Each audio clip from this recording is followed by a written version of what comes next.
চলুন দেখে নেওয়া যাক তাহলে। ফার্স্টে আমরা দেখবো নিফটি ইটিএফ। নিফটি ইটিএফটা কি? নিফটি মানে হচ্ছে ন্যাশনাল স্টক এক্সচেঞ্জ যে 30টা বেস্ট স্টক নিয়ে তৈরি হয়েছে নিফটি। ইটিএফ মানে কি? Exchange traded fund. এক্সচেঞ্জে যে ট্রেড হচ্ছে যে ফান্ডটা সেটা হচ্ছে এক্সচেঞ্জ ট্রেডেড ফান্ড।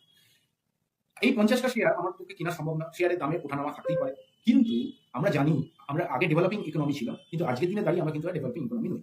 আমাদের ইকোনমি যে র্যাপিড হারে গ্রো করছে এবং সারা বিশ্ব যখন আমাদেরকে সমীহ করে চলেছে, আমরা কিন্তু আর নেক্সট 10 থেকে 15 বছরের মধ্যে এটা সকলেই জানেন যে আমরা কিন্তু টপ 3 এর মধ্যে চলে আসতে পারি। তখন কিন্তু আমাদের দেশের ইকোনমি আরো বেড়ে যাবে এবং সবাই জানেন দেশের ইকোনমি যদি বাড়ে, দেশের ইন্ডেক্স যেটা দিয়ে আমরা কিনা আমাদের অর্থনীতিকে মাপকাঠি হিসেবে ধরি, সেইটাও কিন্তু বাড়তে পারে।